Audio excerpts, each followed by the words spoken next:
Tonight on the Midnight Drive, we're checking into one of the most infamous buildings in Los Angeles, the Cecil Hotel. Not because of ghosts, not because of internet conspiracy theories, but because some places seem to absorb the emotional weight of the people who pass through them.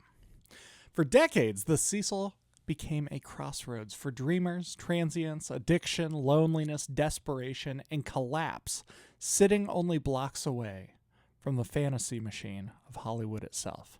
And maybe that contrast is what makes the building feel so unsettling, because California promises reinvention. But not everybody survives the pursuit. Tonight, we explore the psychology of emotionally charged places, stone tape theory, the tragedy surrounding Elisa Lam, and why certain buildings stop feeling like architecture and start feeling like pressure.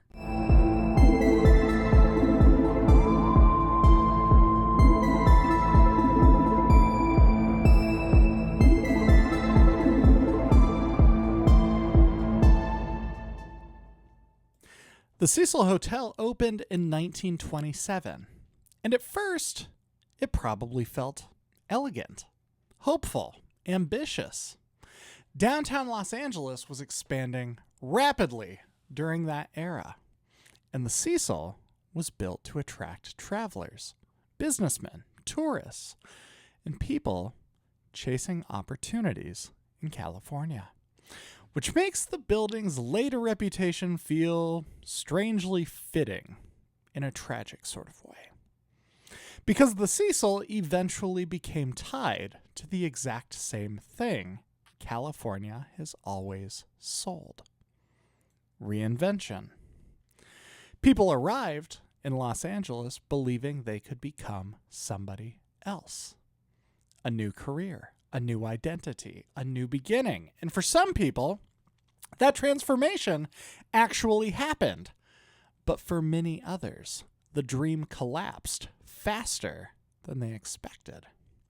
That's part of what makes the Cecil feel psychologically heavier than most haunted hotel stories. It wasn't isolated. It sat directly beside the machinery of aspiration itself. Hollywood, fame, visibility, success. The entire mythology of California sitting only blocks away from a building that slowly became associated with instability, addiction, loneliness, violence, mental illness, transience, disappearance. It's so crazy how fast things can change in Los Angeles. Because the Cecil almost feels like the shadow side of the California dream. A place where people arrived hoping to reinvent themselves and sometimes ended up unraveling instead. That's one reason the atmosphere surrounding the building became so emotionally charged over time. Hotels are already strange places to begin with on a psychological front. Nobody fully belongs there. Everybody is temporary. People arrive carrying private versions of themselves. Stress, excitement, fear, addiction, exhaustion, secrecy, loneliness, in large hotels especially, can start feeling liminal after enough time. Hallways that never fully sleep. Elevators opening onto identical floors. Carpet patterns repeating endlessly. Dim lighting. Ice machines humming in empty corridors at 2 a.m. That atmosphere becomes even stranger in older hotels, where decades of human stories stack on top of each other. And the Cecil has decades of them. Dreamers, tourists, long-term residents, people just passing through, people falling apart, people trying to disappear. That accumulation changes how people emotionally experience the building itself, especially once tragedy becomes tied to the location publicly. Because from that point forward, every creaking elevator and flickering hallway light starts carrying narrative weight as well. The building becomes mythologized. And once myth enters a place, people stop walking into architecture. They start walking into expectation. Because human beings are incredibly suggestible when it comes to atmosphere, especially at night, especially when we're tired, especially when we're feeling isolated. I remember hearing about Elisa Lam for the first time while I was staying in a massive hotel around Christmas time. I couldn't sleep. I started wandering the building. Nobody was around. Empty hallways. Vacant elevator lobbies. That weird, oversized silence that hotels can develop during the holidays. It's a special kind of silence. It's weird. It's eerie. And having just finished watching that elevator footage from the Cecil Hotel with Elisa Lam, it just kept replaying in my head. The way that she moved, the way that she seemed so frightened by something that only she could perceive, the way that she hid. That footage still unsettles people very deeply because whatever she was experiencing looked completely real from inside her perspective. And that is a very important distinction. We're not talking about paranormal certainty. We're talking about human vulnerability. The official conclusion surrounding Elisa Lam's death points towards accidental drowning during a severe mental health crisis.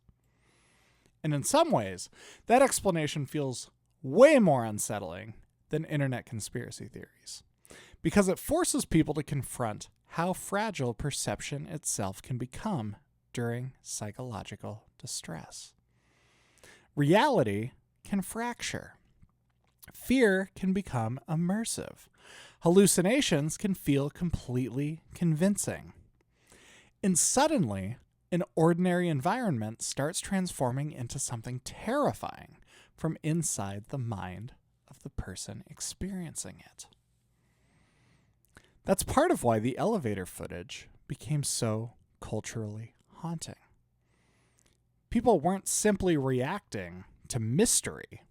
They were reacting to visible psychological vulnerability unfolding in real time. And placing that tragedy inside a building already associated with decades of instability only intensified the mythology surrounding the Cecil even further. That's where conversations about emotional residue and stone tape theory become very interesting. Because stone tape theory doesn't necessarily claim ghosts are floating around old buildings. At least not in the cartoonish sense that people often imagine. The theory asks something a little stranger.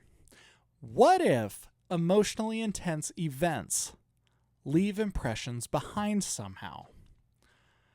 Like environments recording emotional energy the way magnetic tape stores information. Now, whether somebody interprets that literally, psychologically, spiritually, or metaphorically is completely personal. But people absolutely experience certain places differently. Hospitals, battlefields, abandoned schools, old prisons, hotels, just like the Cecil. Some environments feel emotionally heavier than others, almost immediately. Maybe it's the architecture. Maybe it's suggestion. Maybe it's historical awareness. Or maybe people instinctively recognize accumulated suffering in ways that we still don't fully understand. Because the Cecil wasn't frightening due to one isolated tragedy. It became unsettling through accumulation. Decades of desperation, instability, anonymity. People arriving in California searching for transformation while carrying loneliness that nobody around them could fully see. And maybe that's the real horror sitting underneath the Cecil Hotel. Not ghosts, not conspiracies, but the realization that in massive cities filled with millions of people, human beings can still disappear emotionally long before they disappear physically. You're listening to the Midnight Drive. It's obviously impossible to prove whether something like stone tape theory is a real thing. But if you just take it into consideration on a very light-hearted level and think, maybe that's why certain buildings stop feeling like buildings after enough time. They start feeling loaded. They start feeling pressurized almost. Where is that pressure coming from? Some might say, stone tape theory. All of these stories are embedded into the literal building materials of the building, and that's what's making it feel so emotionally charged. A more simple answer might just be that our brains don't know exactly what to do when it's going somewhere that so many tragic events have unfolded before we get there. Think about it. Most people have experienced this at least once. Walking into something like an abandoned hospital, an old school, a decaying mall, an empty church, a hotel corridor late at night, just like we're talking about here. And immediately you feel something shift psychologically. It's not necessarily fear, it's just awareness. Like the atmosphere itself changed density somehow. That's a strange territory where psychology, architecture, memory, and paranormal folklore all start overlapping. And the Cecil Hotel sits directly inside of that overlap. Because even if somebody rejects every ghost story connected to the building, the place still feels emotionally wrong to many people. And that reaction alone is very interesting. Why do certain environments trigger that sensation so intensely? Part of it is absolutely architectural. Old elevators, dim hallways, low lighting, aged wallpaper, narrow windows, long corridors with repeating doors.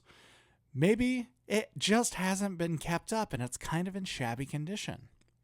People are extremely sensitive to environmental cues, whether we consciously realize it or not. Lighting affects mood. Sound affects tension. Spatial design affects emotional perception. Hotels become especially strange because they're temporary by nature. Nobody roots themselves emotionally in a hotel. People are always passing through. And in a building like the Cecil, people pass through carrying enormous emotional weight for decades. Addiction, fear, isolation, desperation, mental illness, violence, loss, dreams collapsing in real time. That accumulation changes the mythology surrounding a place. And eventually, the mythology starts affecting perception, too. That's where stone tape theory enters the conversation. The basic idea behind stone tape theory is fascinating because it doesn't necessarily require traditional ghosts at all. Instead, the theory proposes that emotionally intense events may somehow imprint themselves onto environments, like buildings storing emotional recordings. Residual impressions, echoes, not conscious spirits necessarily, more like emotional energy embedded into physical space. Now, scientifically, there's no established evidence proving that idea literally in any way, shape, or form. But psychologically, people absolutely experience certain locations as emotionally charged. And maybe the interesting question isn't, are ghosts real? Maybe the better question is, why do humans consistently describe certain places as feeling emotionally heavy? Because the pattern shows up constantly across cultures. Battlefields, prisons, hospitals, sites of tragedy. People repeatedly describe these places as carrying atmosphere, a certain feeling, a certain pressure. And maybe part of that comes from human beings being narrative creatures. Once we know suffering occurred somewhere, our perception changes immediately. A hallway stops being just a hallway. It becomes the hallway where something horrible happened. Meaning reshapes space psychologically. It's powerful, isn't it? Especially in places like the Cecil, where tragedy accumulated repeatedly across decades. Because eventually, the building stopped representing hospitality, and it started representing collapse. That emotional transformation is kind of incredible. And maybe that's why internet culture became so obsessed with the Cecil Hotel specifically. The building arrived at the perfect intersection of true crime, urban decay, internet mythology, paranormal fascination, mental health tragedy, and Los Angeles symbolism. It almost became larger than the physical building itself, a symbol people projected fears onto. Loneliness, anonymity, failure, mental instability, disappearance. That symbolism intensified dramatically after the Elisa Lam case because the elevator footage felt so uncanny to people. Not because viewers necessarily believed something supernatural was visible, but because human distress captured on surveillance footage creates a uniquely unsettling feeling. Security cameras already feel emotionally detached, cold, observational, and watching somebody appear frightened, confused, vulnerable, or psychologically overwhelmed through that detached perspective creates enormous amounts of discomfort, especially in an environment already associated with tragedy. The footage almost feels liminal, like reality itself became unstable for just a moment. And maybe that's why people rush toward paranormal explanations so aggressively afterwards. Supernatural theories can sometimes feel emotionally easier to grasp than confronting psychological fragility directly, because the alternative forces people to accept something frightening. The human mind itself can become terrifyingly unreliable under enough distress. And that realization unsettles people very deeply. And the Cecil amplifies that discomfort because the building already symbolized instability before the internet era ever even arrived. Which brings us back to emotional residue. Maybe stone tape theory doesn't need to be literally true to reveal something meaningful psychologically. Because humans absolutely love leaving emotional marks on environments socially and culturally. Not supernatural fingerprints, but patterns, associations, atmospheres, memory. A building shaped by decades of suffering starts affecting people differently because suffering itself changes how humans interpret space. And perhaps certain places become haunted simply because enough grief, fear, desperation, and instability accumulated there that future generations instinctively feel the weight of it. That idea feels especially relevant in California, a state built around reinvention.